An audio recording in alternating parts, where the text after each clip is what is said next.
seconds remain. 5 seconds remain.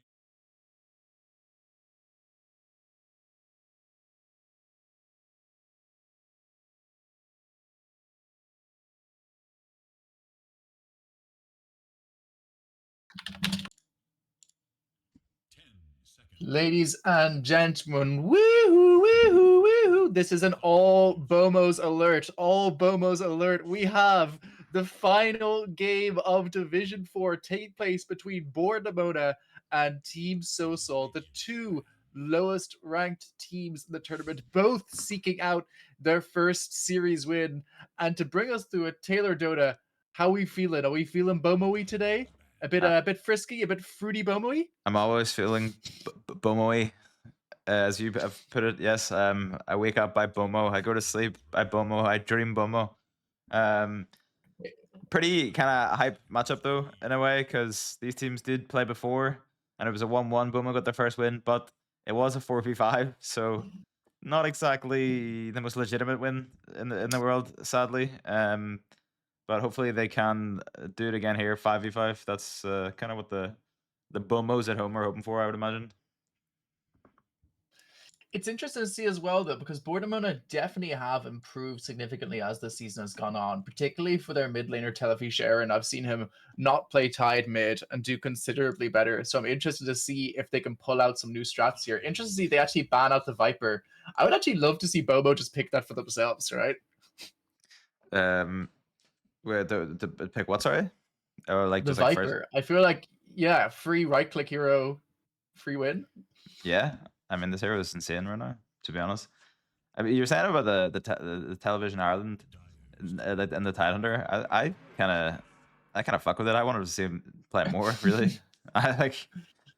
I actually don't think there's anything wrong with it. I think he did end up buying Bottle in the shop, didn't he? So like that, this has definitely improved his mid game a lot, from what I understand. Good item. Always good to keep a fish hydrated, Taylor. The first pick for the side of Bornemona is indeed the Centaur Warrunner. Most likely in the 3 position, but never make assumptions with the Bomo boys. This could be a mid Centaur. Maybe this is the new tech, Taylor. I mean, possibly. Maybe they could play support as well. I actually think the Series 6 still like maybe like underrated support here, to be honest.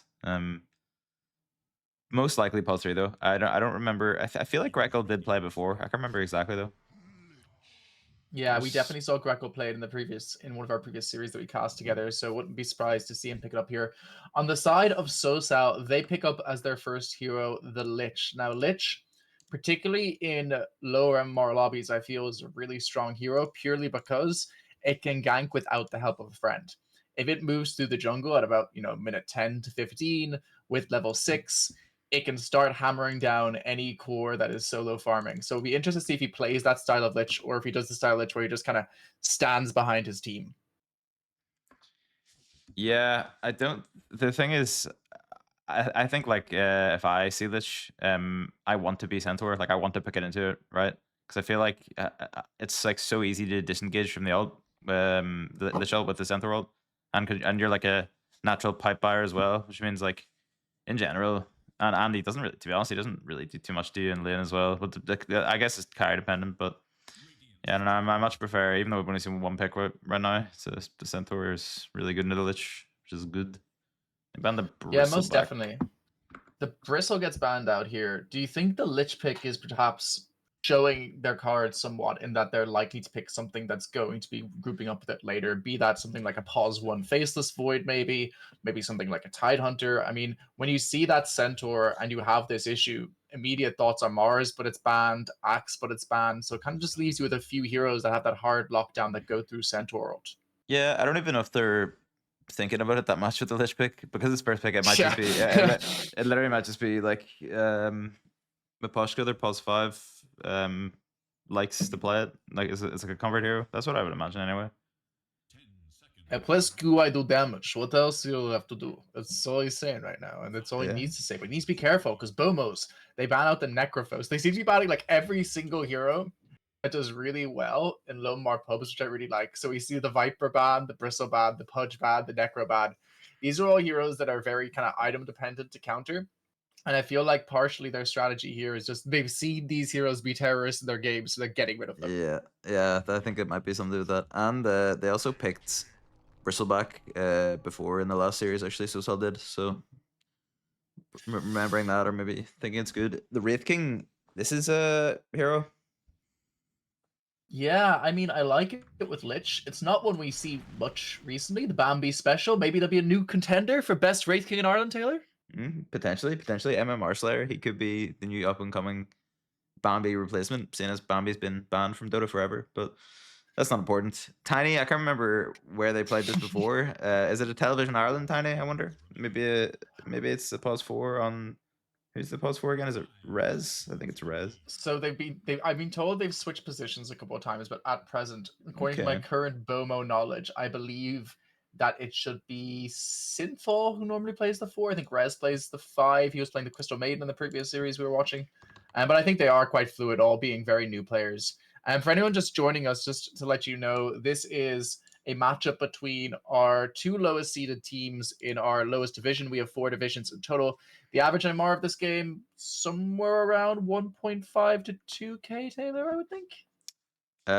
Something around there. So at least, or I don't know, because a lot of these players are like unranked, or like some of them are like one of the guys in Sosal is in like a new account, and like Board and Mona don't even, they got like they haven't even unlocked ranked matchmaking yet. I think a lot of them. So like I don't even think we need to talk about MMR, to be honest. They're newish players, a lot of them, which is enough. What Board and Mona lack in MMR, they make up for in very solid vibes, and the only 5-man cast I've ever seen not be total dog shit. So I gotta give full respect to the boys. Yeah. And our next pickup now, oh Taylor, it's here! Holy shit. Television It's here, Ireland. the Telefish Aaron. Radio. Now, do you remember? Let's see if you remember. What does Telefish Heron mean, Taylor? It's Television Ireland. I keep. Well done. Yeah, Look at that. That's why I keep calling him that, because I'm not even gonna try and pronounce the Irish again, because I'm a. That's not even a fucking hard one. Telefish Aaron. Yeah, Telefish Aaron. Yeah. Okay. See, fucking easy, Brett. Yeah. Right. Next thing up, what do we think of the mid tide? I actually think this hero naturally is very good against Wraith King, like overall in the game. So I'm not sure if they. I mean, they probably. I don't even know if they thought about that, because like they just want to. They want to pick his hero because he likes it. But yeah, it's really, really nice into Wraith King. Through, like, to be honest, like the majority of the game, I think. And Wraith King doesn't really want to buy like a Silver Edge probably, and even if he does, it's really hard for him to bring down the tide because of the Anchor Smash. And Dying, looking to make their lanes a bit stronger, most likely going to be a pause 4, but I guess they could play the supports in either lane now. I think Lich Wraith King makes more sense, so, to be honest. Yeah, definitely. Lich Wraith King is an extremely, extremely strong lane with that armor. Undying Wraith King, not bad either. You do have a lot of kill threat coming out of that tombstone, as well as with that stun with its AoE slow afterwards, like pretty damn strong. One thing I am noting, though, is with the exception of the Wraith King, their hard lockdown is not great. And especially when you're playing into a Centaur who can once again run away from Respawn Wraith King, run away from Tombstone. Yeah. I think they really are going to have to address this issue at some point during the draft. No, I agree. Mars is banned out, which is kind of something that can be really good against the Centaur because he can run away. I don't really know what else they want to look for this. Maybe like a Puck could do something like this. Not the best Puck game against Tiny Centaur, I guess, but okay, yeah, they did pick it. I mean, this guy. You're so clever, Taylor. It's kind of like soft. Clever. Yeah, I know. One of the things as well, if it's not Tiny Pause 1, it's probably going to be the Tiny Pause 4, I would imagine. Which means they have this Tiny Airlines lane. This is a classic, man. Throwing Centaur in before he's got his blink. Fuck some shit up. That's the good stuff right there. Yeah, to be fair, it is a pretty potent lane combo, especially since Tiny has been seeing a little bit more play recently. And these guys, like, their Dota knowledge, not amazing, but their mechanical skill isn't bad. They're all players who played a significant amount of League. So, like, yeah, they are undergoing lobotomies to retrain their brains at present. But they do have the button pressing skill that you need to pull off a combo like that. So, interested to see what they can do with this. Yeah, for sure. You kind of could tell that from even like the first couple of games, like Television Ireland, like the way he was like being able to last hit pretty well actually spoke a lot for like, how well he was going to be able to play mechanically. Clearly, like you said, the knowledge isn't there, but If they, they get the right angle in the team fights, maybe they can press their buttons, good enough to win it. The Pierce Dro, classic pick. He loves this hero, from what I've seen. Yeah, and I really like it here, especially when coupled with the ban of the Faceless Void. I mean, this is one of the heroes I was thinking about in terms of providing the lockdown they currently didn't have. I think picking that, it can definitely fuck the puck. It can definitely kill the Tombstone, and it's one of the cores that is capable with the right support of beating a Lich in the lane. So if the Lich is 4 or if the Undying's 4, I actually quite like. I know it's just picked because it's what Pierce plays, but I actually quite like it as a pick generically here. Yeah, it's not bad. I don't. I mean, like, he can kill the Tombstone pretty easily. He's got like some defense in terms of like the big, he's got the 3 big boys in front of him to try and like soak up the damage so he can get a lot of clicks off in fights. That could be really good for them. Yeah, I don't really know how it is into the risking, to be honest.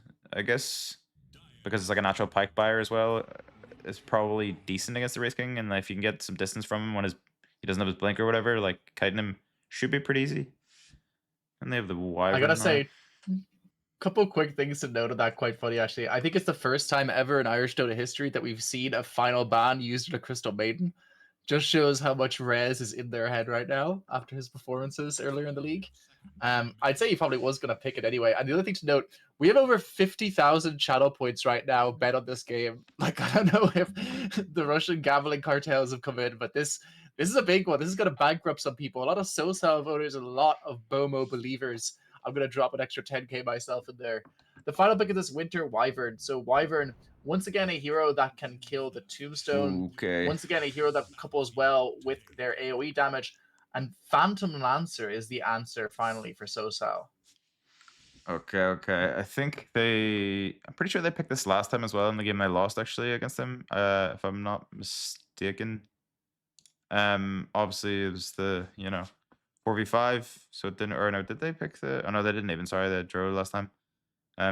But looking like a pretty good PL pick, I gotta say. He's not really played too much at the minute because I think the hero is kind of whatever. But if Bomos don't really itemize correctly into it, it could be really, really difficult for them. Like, Dro has to get like an Ags. I feel like if I was tied mid here, I'd probably buy like a Radiance to deal with this. Some like Radiance, maybe like a Shiva and Centaur, or maybe like Radiance Ags or something untied. But this is where it comes into, the knowledge of, the items and stuff. That could be Bombo's downfall here, because if they don't itemize correctly and the game goes long, PM at just 1v9, to be honest. It's kind of looking like it could possibly happen. The one thing to say, though, is they do have that Winter Wyvern in the back. If he can Oh, yeah. click a support hero standing next to PL, they are extremely dead. And being able to get off those ice splinters against them as well, it's really, really nice in the early game. I think you're Yeah, right I in agree. saying that the knowledge to itemize is really important here, and is probably the only thing that wins them a late game. The question is, can they win before then? Yeah, I think if the lanes go ahead for them and they team fight correctly, they do have the tools to do it. It's just if it gets to the late game, I would be pretty scared for them, to be honest. But yeah, like the Wyvern itself does, he's got the recursive facet as well, so like he could deal with damage with this. Folks, a reminder, this is our final series between the sides of Bomo and Team Sosal. I want to see some energy in the chat. I want to see the Bomo boys coming out of the woodworks, screaming on their favorite teams. The Sosal enjoyers, you've been quiet this season. Let's hear it for what is set to be, if nothing else, a pretty chaotic game of Div 4 Dota. Hopefully they won't be 4v5 for this series, Taylor. Hopefully not. Hopefully not. It looks like it won't be. God bless all 10 players here. Get to see some actual Dota, see who's the best team. As this is a best of 1 in the upper bracket now of the playoffs for Division 4. Loser doesn't go out. Loser will drop down into the bottom part, who will play someone else later. I'm not really sure, actually. Can't remember exactly how it works, but loser is not, which is good. Indeed. Let's see if they can pull off a historic victory here. Both teams protecting the opposite team's side of the map in terms of easy takes. So looks like there could definitely be a level 1 skirmish here. I do like the level 1 much more of the time of side of Team Sosal, but it seems like Bord and Mona are going to be just kind of going for this 1 rune in the top lane. So it looks like it's going to be a 3-for-1 rune exchange at the end of this one, unless they can catch up with the PL here. Sentinel's moving very, very quick on the Centaur. Might catch up with them, but he does still get off that little tiny bounty rune, although taking some damage in order to do so, and forced to level 1 on the Doppelganger, which is not normally what you'd like to do in PL. Yeah, I mean, it's like a small win for getting the bounties, but overall, you're pretty happy to be Sosal for this. Oh, I just realized they have them dying in the +5 position here, and it's against the double strength course. So he might get a Yeah. lot done in this lane, especially if Synthel doesn't get a stick quickly. Yeah, we were wondering where this was going to go, and I think that this is definitely the ideal laning situation. Putting that Lich into the +4 position with the Wraith King is really nice, but more importantly, as you said, the double strength cores really don't like dealing with the continuous damage that Undying Qs are going to do. That being said, a lot of bullying coming out in this bottom lane against this Lich. They need to be a little bit careful about the way they position him. 1 or 2 Ice Hours up from Drow could be the difference maker, but unfortunately, the Wyvern forced to tank a wave of creeps there does limit his resources quite significantly.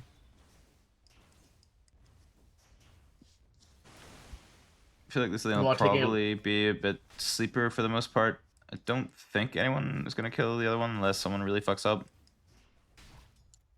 Mid lane though, Puck taking a lot of damage from Tide here, actually forced to go back and pop that Tango, and now is hit up with that Gush and the Anchor Smash. Telefish the Heron, he chooses to go back. The humble king decides that it is not time to execute his opposing mid laner quite yet, but now with the next layer of creeps, has the level 2 into that Anchor Smash, could start putting some serious pressure onto the Puck if the Puck's not careful. Yeah, he doesn't really have mana though. He's kind of used it all in his level 1 Gush, which he did get a good amount of, but it's not going to be too long until Puck has the bottle. Stopping off actually Yeah. getting the committing the null first before that feels pretty comfy in this lane, I guess. Yeah, and sensibly so. I mean, Tidehunter, not a hero that can really deal with Puck till a little bit later, and obviously isn't going to get his bottle soon, having gone for those double gauntlets and that Quelling Blade, so knows that he has the time to go back for this null. Also means he's going to be able to at last hit a bit more effectively against this Tide. So far, pretty sleeper Taylor. No hero kills whatsoever. But hang on, as I say that, Lich could be in some trouble here. They do not have the Q, unfortunately, on Wyvern for the 1 second. But now the Wraith King trying to make it go onto this Drow, but Drow simply walking away from that engagement this time. Yeah, everybody's chilling for now. Greco found a Seems ward. like it. Nice. And with that Chillin, Sosal are taking a slight lead, but not too much. Honestly, I think you're happy enough with how this is going, especially because this Undying hasn't been putting out as much pressure as you hope. But now it has the level 2. It has that Tombstone timing, but no mana to use it, unfortunately. Tries to go for the Courier of the Tiny here, but Tiny with the Avalanche stops that go in its tracks. And meanwhile, the Centaur is given space to get out that Lotus. And bottom lane, they do actually kill off Mposhka. It's first blood for Pierce and a kill onto the Wraith King Courier. Yep, looks like there was a fight over the Lotus, which I missed, and the Bomus came out on top. Pierce getting the first blood as well. Yeah, that's exactly what you want. Yeah, they're really living out the ideology of Midlands Ireland, killing all of the pets in this game.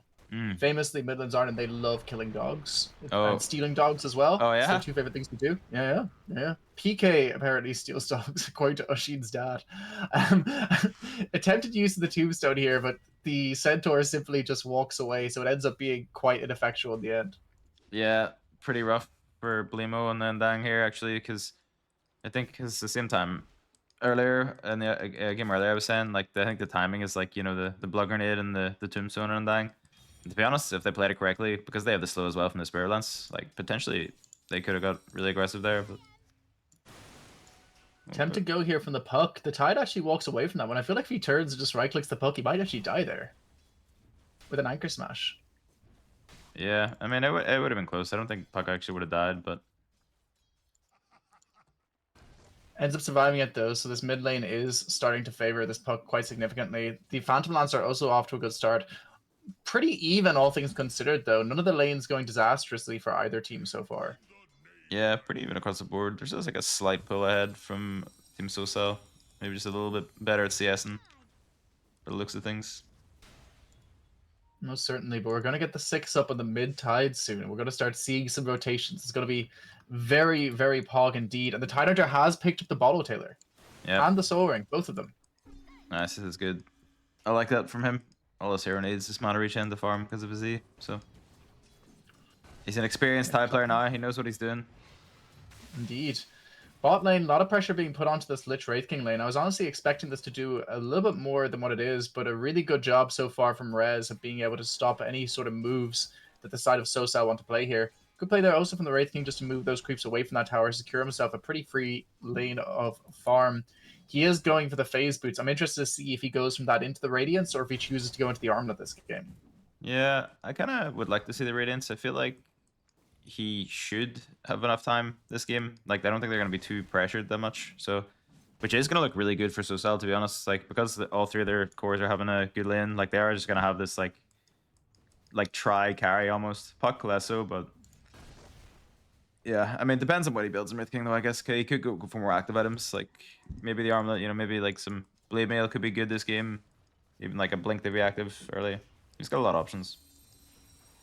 Indeed he does. Under this Oh. mid lane, we have the Dream Coil ready, but this is... Oh, he pops the Soul Ring! No, Television Heron, no! No.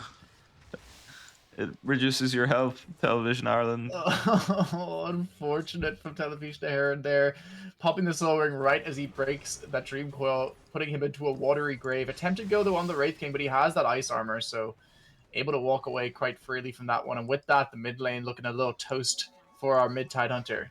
Yeah, he's getting absolutely wrecked in CS now. Amar the sucker owning him now, to be honest. He does have the Ravage though, so it's probably never going to happen again that they kill, I would say. But yeah, going for the Witchblade first and Puck. Pretty standard stuff. Puck definitely off to a strong game. 10 denies and a level separating the two heroes as well, which is significant when you're talking about a Puck in terms of the amount of damage that it can output. Although he does at least have a bunch of levels in that Anchor Smash, which means his recovery farm is actually quite good compared to what you historically would be able to see from a Tidehunter, but it is going to limit his potential to roam in the next 5 to 10 minutes quite significantly. Yeah, I mean, he can still rotate fine with the Ravage, to be honest, in the boots. Yeah, it looks like he does want to go top and fight. Don't really have too much mana. Oh, no, he has data. He's got the Wand of the Mango and Greco, so we'll be able to fight. Oh, they scanned here as well. What a scan. I guess they just knew... Well, they knew he was actually walking top because of this ward anyway. Now they know to hide in the trees like little beaches. This is a professional low MMR play where you see them moving, you tell your team, but you really want them to know, so you scan anyway, even though you all know they're there, so that your team notice. They look like they want to try and dive the tower here a bit. Yeah, like attempted it's go. pretty hard though. Does feel a little bit tricky. Like dying, so he's got the buckler as well. Like they're pretty tanky under tower. I do not envision this working.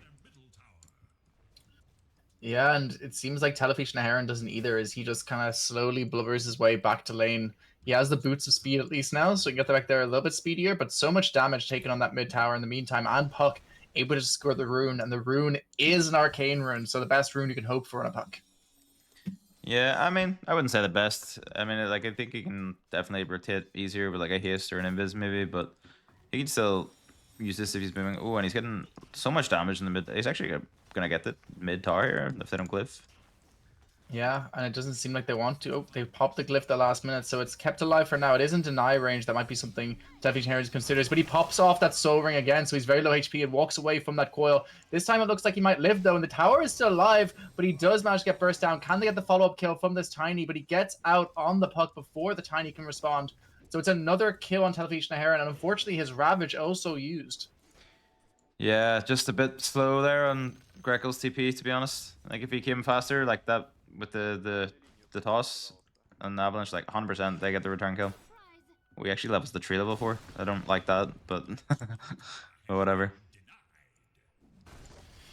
Not ideal start for the Boma boys. They're still within 1k. Pierce is still farming quite well on this Drow Ranger. Has the Falcon Blade finished up and is moving in towards those treads also. So the Drow will be online. The question is, can the Drow itemize correctly to take advantage of that? I think that's going to be the question of the mid-team fights that go on in this game. The Centaur, meanwhile, is building towards those tanky auras, trying to find a way to survive through these early team fights rather than rushing into that Blink initiation.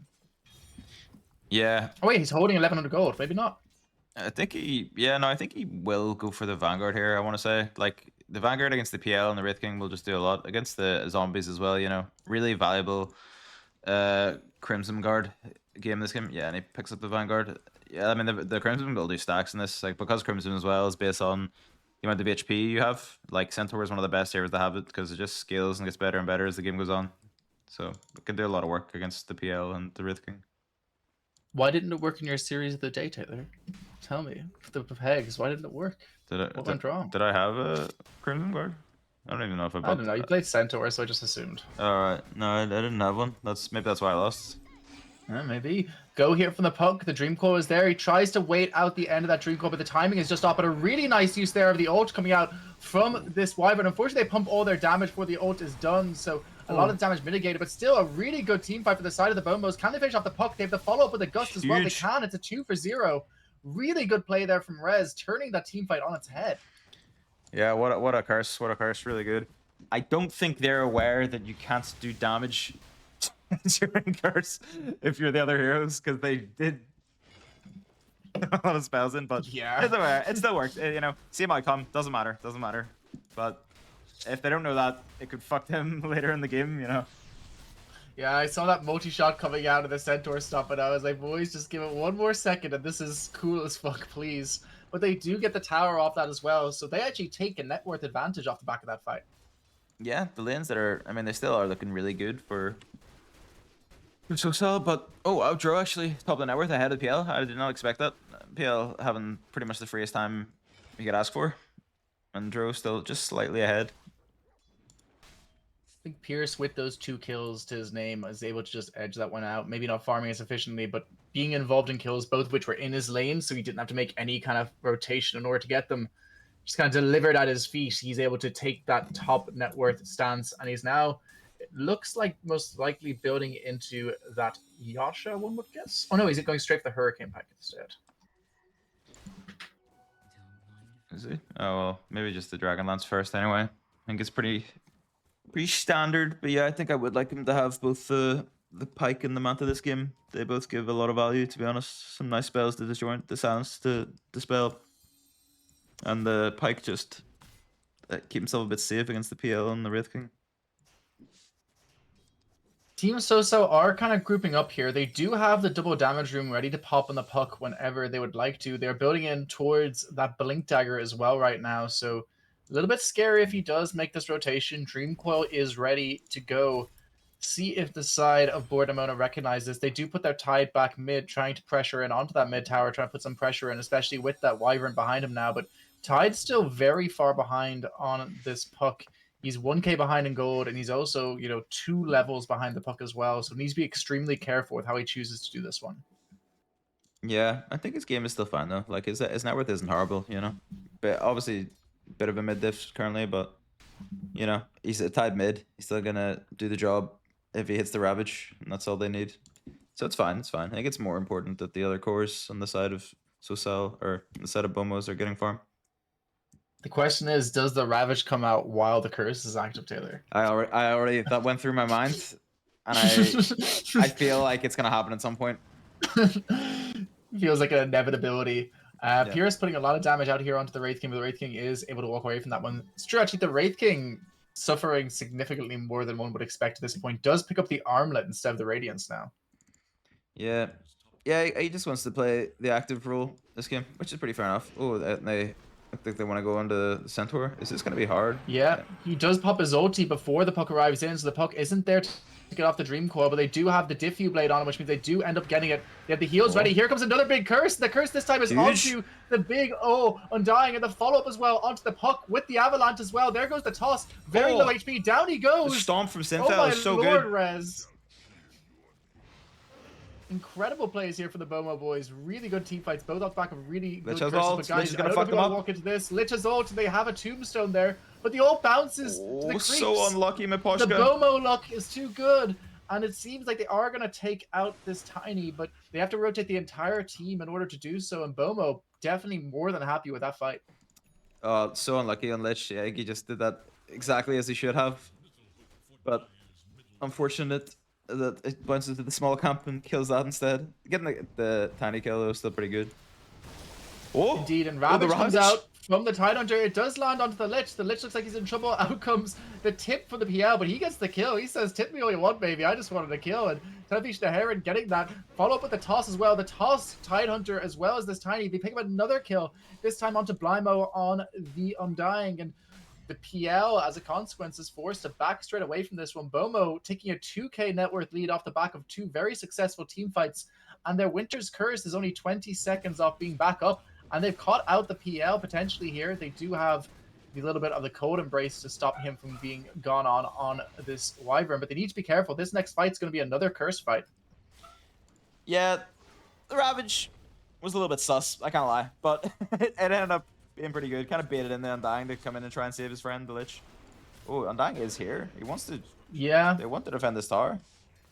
He has popped the ulti, but the puck is nowhere to speak of. The Wraith King is here on very low HP. He does have the Reincarnate ready if they do need it. But they need to be careful because this Curse is back up, and if they play this wrong, it's going to be a lot of trouble here for the side of Sosal. They don't have a puck able to come to this fight. Can they do enough with just that Diffu Blade? They're doing a lot onto this Wyvern. Wyvern tossed away by Greco. Nice. Really nice play there by him, and all the Bomo boys get to walk away from this fight. And in the meantime, Pierce farming up a storm on this Drow range. They do defend the tower, so pretty okay in the end still. Oh. Ooh. And while that happens, Television Ireland looks like he was trying to kill some ancients. Oh, the blink up but and Sith nice already. snare of the stomp, and here comes the blinket as well. Can they get him in the follow-up? He does manage to get out of that one. If they toss an avalanche there, I think he actually might have died from that one, but ends up getting away on the puck. I think he did have a chance there, to be honest, to get the avalanche off, because it's only a couple of levels in the phase shift. I think he could have got him there, you know, but whatever. Sad that Television Ireland died. Really nice for Puck, though. His game is looking so good. Pierce and him, top of the pops, with PL not far behind.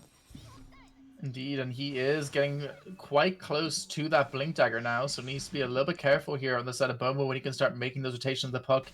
The Gush is thrown out from the Tidehunter, but it's a level 1 Gush, so they is unbothered on this puck. But the Tidehunter does have that Vlad's finished up now for Pierce, which will make a bit of a difference in these fights in terms of their longevity. Yeah, I'm wondering what he wants to get next in Tide, actually. I think just the normal Blink Shard is probably pretty good here. Catch out these tricky heroes like the Puck and the PL, being able to blow them up in the team fights. I think the Blink is probably the best thing you can get.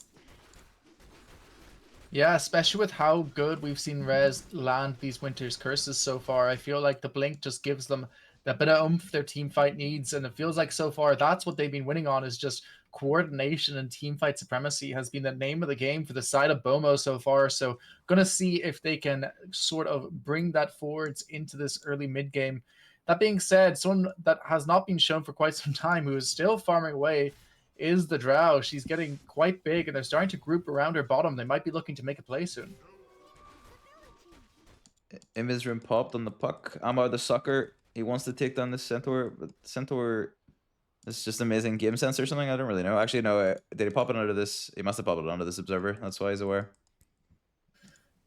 Really good wards there from the side of Bomo, able to spot the rotation, but he walks immediately back in, unfortunately, which means, yeah, it's probably quite dead. Don't TP in another guy. Cancel it. Tiny makes an attempt onto the PL. They have the curse. Ooh. Meanwhile, Blymo does go down solo to Drow during this, though, which is quite nice. Oh, wow. Super nice by Pierce to get that kill. Yeah, I mean, really well played by Sosal also to get that kill. Centaur, he was getting a lot this game, to be fair, or having a decent game, so... I mean, the one thing is they do bring all 3 cores to do it, but it's fine, though. It's still fine. I think he could have got a curse there, though, you know, to be honest, on the puck. I'm pretty sure. I guess he was just out of range, because it looked like he was trying to click it, I think. That being said, they do have all their heroes up here now, but oh, a really, really good early take here. That's a really important loss just before fight. Means this tower take is now no longer an easy one. They had the Ravage and everything, so I was thinking this fight was looking good, but with the death of that Wyvern, you probably no longer want to take this one on the side of Bomo, and recognizing this, they do actually get out. Gotta say, that's one thing they're doing quite well here, is they're not dedicating every hero to clearly lost fights, allowing their Tiny to go down here, for example. Oh, never mind. Centaur is coming in, trying to save him. Will he be able to? Good stun out there onto Here's this the ult if he wants to press Wraith it. King. He has the ult, they have the Ravage as well. In they come. It feels like this might be the play for them, but he's being hypnotized immediately by this Lich. All they take out is the first life of the Wraith King, and they get 2 kills in exchange, losing both the Tiny as well as the Centaur for that fight. Definitely not what you want to see from the side of Bomo. Yeah, Television Ireland just wasn't about that fight, which I think was right to do, to be honest. If they have the Wyvern there and draw TPs, you know, it's probably a fight they can take, but they didn't look interested. Pierce definitely favoring a comfortable life down here, living off passive income, you know, doing the Drow thing. Has almost finished up the Manta. The Manta is being delivered as we speak, so maybe that will be the time where he decides to go. There is unfortunately a shield rune on this puck right now, which means this might not be the go they want, and indeed, he doesn't connect in time for the gust. The puck is able to TP away from that one. Yeah, the shield rune, so his blink wasn't going to get cancelled. Yeah, I don't think they're ever killing him there, really, even with the gust. I do want them to Indeed. go for the Ags at some point in this game. I think it's like crucial to them winning the game against the PL, I want to say. Absolutely. Drow into PL, not amazing. Drow into PL with Ags, actually super, super doable. That Ags has such a big impact in these fights. Television Heron could be in some trouble here. Yeah, he is dead. Pops off the Ravage to try and save himself. Follow up as well from the Wyvern to try and keep him alive, at least temporarily. They go for the ult, but all that's going to be hitting the Wraith King is going to be this Lich. But the Wraith King did use his Reincarnate top, so he is dead now, the Wraith King. They trade off the Wyvern for the Wraith King, and now the Drow is here putting out a lot of damage. That is a very aggressive Lich run forward. Pierce not using the gust. That was the freest kill of their lives. Just didn't silence the puck and he was able to jump out. Yeah, unfortunate there, but they still do somewhat take this fight. They do have to pop their Ravage in order to do so, but this tower is going to be going down immediately there afterwards, and Bomo taking back their 2k lead. It's looking like a really, really close game so far, Taylor. It's looking like it's going to be a good one. Went for the Phylactery first on Tiny. I kind of hit this, to be honest. Like, obviously, it's like really good damage, but I feel like when Puck has to play against Tiny with a blink, it's like really hard for him, you know? So I really think he should have prioritized that over the Phylactery. Greco was courted by the damage, cared nothing else for any other stats in the game, just wants those big red numbers to get bigger, and consequently they have no catch for the puck as of now. The Tidehunter as well is floating 1,000 gold, might be moving in towards that shard soon, which I think could be a really big deal in this next team fight, especially since he has the blink finish up now. That blink shard could be their go time, Taylor. Yeah, makes them really strong and killing people like that. I mean, it's not the best at getting puck actually, to be honest, but it's still really valuable. Even into the PL, I feel like all these really, really kind of evasive heroes they picked so far on the side. So I'm being a bit Bomo centric this series. I'm not gonna lie. I've realized it now. I've kind of realized a lot of our cast be saying Bomo are hype as fuck, and you be like, no, but Mark, actually, that this isn't ideal because like this other thing is going on. Yeah. I feel like I should stem myself a little bit. Yeah, I'm trying to keep it not biased. You dog shit bias caster. Listen, if you're gonna be biased to anyone, it's these boys. Like, it's let's true. be real. It's true. Let's be real. Synthol getting the stun out onto the PL. There's not much he can do in the follow-up here, though. Just doing a little tickling. Just kind of annoying him somewhat and forcing him to farm somewhere else. But speaking of trouble, the Tiny is being pushed out here. They do pop off that big... Oh, hang on, the Phylactery? Oh, he lives on about 10 HP on the puck, so a very good kill. Then they also managed to pick off the Wyvern during that, and the Centaur says, yeah, good luck with that, bro. I'm not getting involved with this. Ooh, the multi-shot comes out from the Drow, but it's right as the puck has the phase shift, so it's a triple kill for Blymo off the back of that fight. Just separate the side of Bomo somewhat. No ult from the Centaur. The Drow too far away to do anything, and of course this big old Winter Wyvern just gone on by the PL puck combo is becoming a really big problem for their team fights. Yeah, just a bit disconnected, really. Like, I think if Bomas play really, like, you know, together with their ults, their team fight, like, it should be very easy for them to take these fights. But yeah, Sosal doing the right thing of just picking them off one by one, not letting them get this 5-on-5 fight that they would really, really want to get with these heroes. And with that, a lot of their lead is disintegrated quite quickly. Now within 1k, we still have an extremely close game here. Double damage room is picked up here by Amaro the Sucker on this puck. Going to see what he's able to do with that. He's rotating towards this top lane. We do see 3 Bomo heroes here, so could be signs of trouble if the puck gets here before they back out. And it seems like Greco on this Tiny, willing to play a little bit He's more up really far. aggressively, and the PL as well, up super far. But with the puck backing him up, he's probably fine. Yeah, I think they maybe could have gone on him, but it's a pretty hard kill. They would need like Drow to TP or Tiny. Oh, Tiny's not even Speaking of- here. Yeah, speaking of up a little bit far, Tiny could be in some trouble here. Unfortunately, doesn't connect there with that avalanche. There's a lot of damage with the phylactery, but Greco needs to be a little bit more careful of his positioning in these fights in terms of where he chooses to farm. But twice in a row, we've seen the Tiny disconnect from the team, and twice in a row, it's resulted quite positively for the side of Sosal. But Taylor, good news. Check Drow's inventory. Yeah, I saw this. The right items are being bought. Pierce is a genius. Dota 2 IQ is off the charts for this Drow. A really good pickup here, and when she does get that Frost Hours hypothermia, you need to be very careful on this PL, especially because PL has opted to build into, the Aghanim's build himself, actually. It was interesting to see that Aghanim's Phantom Rush, so is somewhat susceptible to these big hyperthermias, considering he's building around this early illusion rather than building into something more tanky. Yeah, I mean the Axe does make him tanky as well, but I think the Axe is probably the right decision here. Like it should make him really good at running, at the draw because it increases the range of the Phantom Rush. And they are taking Careful, Wyvern. pretty nice shards to get, to be honest, especially against the PL. The fact that it fires off the Splinter Blast and the reduce cooldown is going to be super nice for him to try and survive against these cores. A lot of people bought him.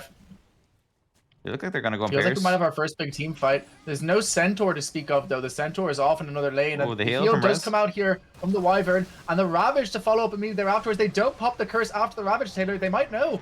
And there Oh, goes my. a really nice Centaur ult. The timings there is just perfect. Really well played there from Bomo. And now they do Oh, drop the huge Lich ult, Wyvern but it's immediately with a really big Wyvern ult, which not only knocks out the Lich, but also puts the Wraith control. Please stop bouncing Oh, the bouncy no. ball between you boys. Stop sharing. Puck comes here. Puck is stunned. They don't connect with a gust, though, unfortunately, so the Puck isn't going to go down here. Instead, it's the Drow Ranger who's going to be in trouble. But another really nice save from Rez, saving this team fight. Incredible down, plays from him, and they're going to lose off the Wraith King as well as him dying, but in comes this PL. He's ready to start cleaning up this fight. Lots of damage on the Puck, though. The Puck does go down, and they do still have another heal. Rez, the absolute savior of this fight so far. He's getting kind of low on PL as well. I'm not sure he can Yeah, fight this- them. I'm not sure he can either, especially with that phylactery. Dodge of that toss damage means that he probably can now, but they're here with the Wyvern. The Wyvern instead is going to be immediately chopped down. He goes down to the PL Illusions now, unstoppable and Marslayer. Messy fight. I think he's just not pressing Gust and Drow. Like, he's just not pressing this fucking ability. It's just so many times, like, all he has to do in these fights is Gust. I mean, actually, to be fair, Puck has the heal, so it's not that easy, but I think he just had so many opportunities to get these 2-3-man Gusts, which potentially could make the fight a lot different. But another big, we're seeing the value of the curse this game. Holy shit, every curse he presses has just been so good so far. Rez kind of owning on the Wyvern. Yeah, Rez definitely keeping them in this one. 2-4 and 11, but it's not what this game has felt like whatsoever. The saves in these fights as well have been absolutely pivotal to Bomo being in with a shot here. Still only 1k between these teams at 28 minutes. Yep. Close as feck. And I feel like it might be this way for a long time. The whole game's just been so close. Does have the axe finish now, Andro? Don't know if he had that before for that fight. Actually, could potentially solo kill this guy. Yeah, I think he knows might it, just yeah. be dead here on the Undying, yeah. Oh, Telefi Sharon, baby! Spit on that thing. Hawk Tua picks up the kill. Oh, indeed. Run and tell. Hawk to a fresh new meme that you just invented. Sorry, you don't even be more current? Holy moly, that Tidehunter just frame mobbed the Undying. Yeah. Is that Undying cortisol spike or whatever. We can't all be as cool with you with all your tattoos and goth ladies, you know? Some of us have to be uncool in this life too. Society needs both, Taylor. Sure. I wish I had goth ladies, but yeah. Oh, going on the Wyvern? Do you not? Oh, that's the purpose of the tattoos. Go on the Wyvern. A lot of damage onto this Wraith King, though. Wraith King doesn't have ult. So he is death. Oh, no, he just got He it, just or- gets back in time for that fight. Yeah. Just I think got they need back to back at off the end of though. that fight. Like, Yeah, they absolutely do. The Chain Frost comes Oh, out. no. It's bouncing between the illusions. No, the bouncy balls of doom are doing so much damage onto this Drow, and now the Drow looks like she might be in some trouble. Ravage? Nice use there of the Ravage. They can turn this one. he's gonna out aim 1 second in a row. potentially, Oh, but the not stomp. enough just in time. But here goes the Centaur. Really good use there on the No, stomp. he didn't Might keep alive, stomp. but the He Centaur didn't stomp. does go down with that phylactery damage. No, he did not. And now facing the consequences for doing so. Gonna kill the Wraith King, but gonna lose 3 heroes in order to do so, including that ever so important Drow fighting without. Oh, hang on. Oh, Almost? so close, but not enough. Not quite. Not enough. Fighting without your Wyvern this game Oh feels wow, a he's little the bit Ghost tough. Scepter now, and Tani. I mean, that's insane choice in my opinion. Insane and indeed not working. Still almost picking off the PL at the back end of that fight, but I think we just saw there what a team fight looks like when you don't have a curse and when you don't have these saves. Yeah. Oh man, I think if he just blinks it and stomps there on Centaur, you know, when he can get the PL. Dro had the E coming off, and that 100% would have been enough to kill him. Would have been huge as well, because MMR Slayer is having an amazing game. Look at him, he's 7-0, top of the net worth now as well, and they get the bottom tower off of that. Yeah, just once again really disconnected. The Bomos, not playing together like they should be. Should just be, if they want to fight like this, they need to be holding hands. You know, that's pretty much it. Board and Amona need to go back to their roots, need to start focusing on the team fight draft that is in front of them. They picked this 5-man lineup, but by continuously fighting without all 5 of them there, we're just seeing them slowly bleed the gold lead that they had off the start of some really good team fights. And now the PL is getting rather large, Taylor. He's getting quite big. They need to do more things, build more things to deal with it. He's always going for the Ags next in Centaur, actually. I really like that, to be honest. When you have this like ranged, like squishy core like Dro, it's really nice to pick them up, carry them around. Yeah, really nice action to pick up. Going to stop her from getting bursted as easily. Give time for that Wyvern to come into these fights. The Wyvern himself as well, it's worth noting, has finished up the Blink Dagger now. So does have a way to get into these fights and is building next into that Yule Scepter to try and maybe stop Lich Hold from bouncing in one of these fights himself. I don't know. Yeah, to be honest, I don't know what he should buy, but I don't believe this is it. Maybe like an Aether Lens or something would be better. I mean, I guess he does have the blink, so he can get his spells off pretty well anyway. But Yules, I feel like it's not gonna do too much really. The spell for the silence might be enough to save him though in certain situations. He is quite rich, all things considered. I mean, he has the Glimmer Cape and the Blink already finished up, so he is able to go for something like this a bit more casually than most Wyverns would. But when you think about what some other items could do in this instance, you know, something like being able to get that Lotus Orb up this game would be absolutely huge. Has the Scotty coming Even out just now a in Solar PL Crest. as well. Oof. Reducing the regen from the Wyvern and, you know, just Centaur in general. 'Cause a lot of his tankiness comes from his high health regen. Is going to be really, really valuable in these fights, I think. Not just that, but it also makes him far less susceptible to being burst during the range of that Winter's Curse time, which has been the way that Bomo have been coming into these fights. So really nice itemization there coming out from the PL. It's going to take a pretty big team fight now. They're starting to get quite the lead here on the side of Sosal. 3K, still close, Taylor, but feels like it's slipping from the grasp of the side of the Bomos. I think it's still pretty even though, to be honest. Like, I really want this Tidehunter to build on items. I think this is like the Sags in general is just so strong on Tide, and having like the AoE and the reduced cooldown against like the PL illusions probably would do a lot. Just along also being able to apply the minus armor to everyone, you know, so Dro can hit the multi shot. Like they could do some serious damage with this. He is going for the BKB, which is like fine, you know. I mean, I don't think it's necessary really. Like Tidehunter, a lot of the time you don't really want to buy this item, or you don't need to, because the innate procs, and you're gonna get your Ravage off most of the time anyway. It's also very little stun on the side of Sosal either. Yeah, Well, they find Joe him, here they find onto the Wraith King. He's tossed back immediately. They have the Stomp thereafter, and the Stomp does connect. The Tidehunter trying to ward off the puck, and they decide this go isn't it for them in the end. The puck does try to get a counter initiation off. Uses himself to save us up there from the silence. So nice play coming out from the Winter Wyvern. Pierce, though, not in this fight, does have a TP ready to go if they decide to engage on this tower. He is TP in. Oh, and they're going on the Wyvern, maybe? Oh, he's got a double damage on PL. Oof. Oh, huge coil! Great Dream Coil there coming out from the puck. Captures all these heroes, but the Glimmer Cape keeps alive this little Winter Wyvern, at least for now. Here comes the work card. Can they put Drow into it? Drow is in the cart, and she's pumping out damage, a lot of it. And there goes the curse, and it's a very big curse. But no, Taylor, they did it! Taylor, they did it! Taylor, they did it! No! The team fight was perfect, and now the bouncy ball of death just ripping through this team. Monster kill now for MMR Slayer. What an unfortunate play from the side of Bomo. They are surviving, though, and it feels like Pierce is doing the damage he needs to do to be able to win this fight. Follow up there with the Avalanche as well, and this Gush, as well as this phylactery use of the Tiny, but it's not enough. It's a 4-for-1. Oh, unfortunate for the Bomo boys. League of Legends. They already play League of Legends. Okay. Oh, Yeah, it was brutal from MMR Slayer. It was unfortunate.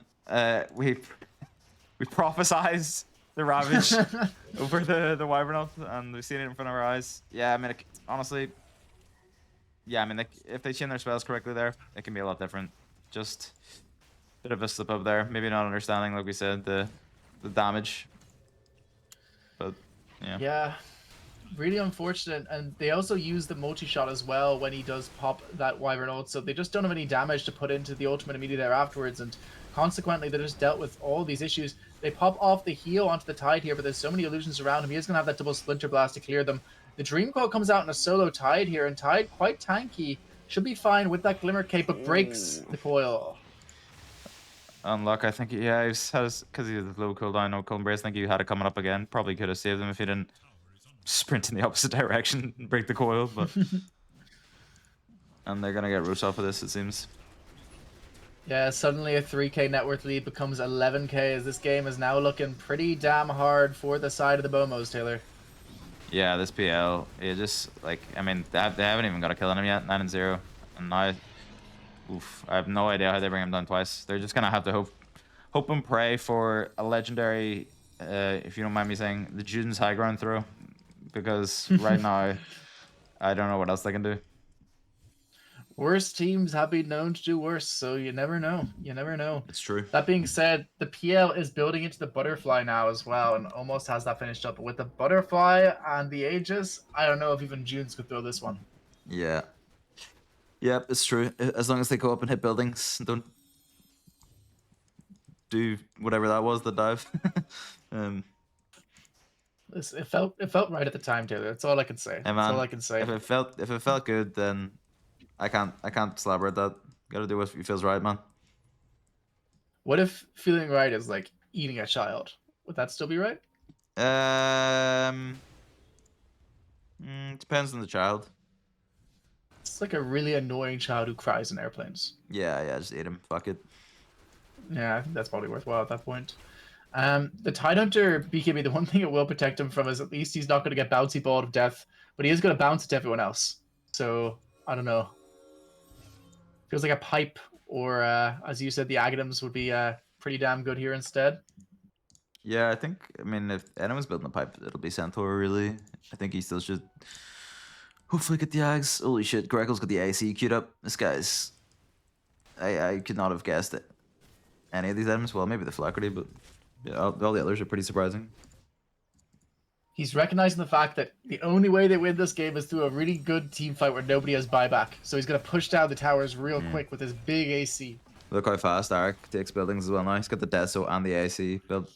So they are going to mog this Rax, to be honest. Bomo, not really prepared yet. Or, well, they're backing off for some reason. I guess they don't want to go high ground yet. They want to get Tormentor. Yeah, they're picking up the Tormentor. Which is like, okay, let's see what we got in the shard. Lich has his shard already. And Dang could maybe get his. So Dang or Wraith King, I guess. Both, to be honest, kind of whatever. I mean, Undying's probably going to struggle to use his without like a blink or cast range, right? Indeed, it is a really good shard, but only in the right hands. When I play Undying, I refuse to build this item because I'm not good enough to use it. So we're going to see if Blimo is. You know, I just end up griefing my teammates and putting them in a shard after they BKB. So I just tend to avoid this item on the whole. But the side of Sosal feels like they're pretty confident now, going to start marching down this bottom lane towards their first set of racks and what could be towards winning this game unless we get a spectacular team fight from the side of Bomo. Oh, Greco, please. Oh, no, he's got his first half. He should not die here, regardless. He must get his assault curse, Taylor. It needs to be purchased. Amar the Sucker going in. The one-man coil, only in the Centaur though, kind of wasted. Crimson Guard is popped, so they can hold the base a little bit. And more Slayer. Oh, jumps in an arc. Yeah, jumping from the Wraith King, and the Wraith King jumping on the tide is probably not what you want to do here. His first life goes down pretty damn quickly, but meanwhile, Greco no, in put some him in trouble the here. tombstone. Does get the Or heal. no, he didn't actually. Really nice play with the heal. Attempt to go onto this fight. A lot of damage out onto the Centaur, and meanwhile, Greco getting clicked down by the PL and the backlines as well. Means that this is looking pretty damn spicy for the side of Bomo, and no groupings to speak of, so no Winter's Curse to speak of either. They do pop the ult here on the Centaur. They're making one last attempt, it seems like, to try and save this game. But the damage is so minor at this point. Even the Undying, it's hard to take him down. Getting right-click down could be enough here coming out from the Drow, and indeed it is. Down goes. And there's a really nice Winter's Curse. Can he get off the Gust? No, unfortunately not this time. So the Gust is cast afterwards, enabling the puck to just go for the Yule Scepter. And the bouncy ball is slapping between them. Down goes so many of the Bomos. They do take out the Lich, but the Lich is not the kill you're looking for here. He gets Cold Embrace to keep him alive, at least temporarily here on Pierce, but dies immediately there afterwards. And the PL is diving the fountain, the kill onto Rez. That might be all she wrote, Taylor, especially with how fast they take these buildings. Yep, it's looking pretty rough for them now. Can they even defend? They actually just might lose the throne here. I mean, he's got the AC, he's got the Deso. The game just might be over. They've got no buybacks. Yeah, and you've still got the Aegis on PL, so even if they do come back, there's not a whole lot they can do about it. He's about to get all the healing from that in about 15 seconds. So this might be it, Taylor. I think this might be the it's best of one over, yeah. win. GG, well Indeed, played. GG is called. Bomo, unfortunately, unable to take that one. Team Sosal will progress into that higher bracket or whatever way Taylor has organized it. Yep. Really well played by Sosal. Unlucky to the Momos. I think they did have this game in their grasp, and just this shitty team fights kind of just made them lose it. PL got too big. And yeah, definitely. Just some coordination issues on that team. Some really strong early team fights, but unable to capitalize on it past kind of the 15-minute mark, right? Yeah, pretty much. Yeah, they just. Yeah, I mean, their kind of lack of experience is showing in the way they team fight. You know, I mean, it is one of the core things with Dota, but it's pretty hard to get good at for new players, really. And yeah, ultimately lost them the game, in my opinion. Doesn't mean Bomo are out though. We likely might see another matchup of these two teams depending on how Sosal does in their next game. So this Odyssey might not be over. They are a team that is learning. They're a team that is improving. So going to have to wait and see what they do in this next series, Taylor. Yep. Sosal will go on to play Cav and Crash in round 2, and then the Bomos will be waiting to play the loser of 5 Stones No Brain and Herald Hall of Fame. Both these games still need to be arranged. So, yep. Excellent. Well, folks, thanks for watching, guys. Any last words, Mr. Run? When the Bomo gets tough, the Sosal gets going. These boys will rally, they'll come back, and they'll play stronger than we've ever seen in our entire lives. These guys still are on track to win Div 4. Any other opinion is invalid. For sure, for sure. Thank you for watching, guys. We'll see you later.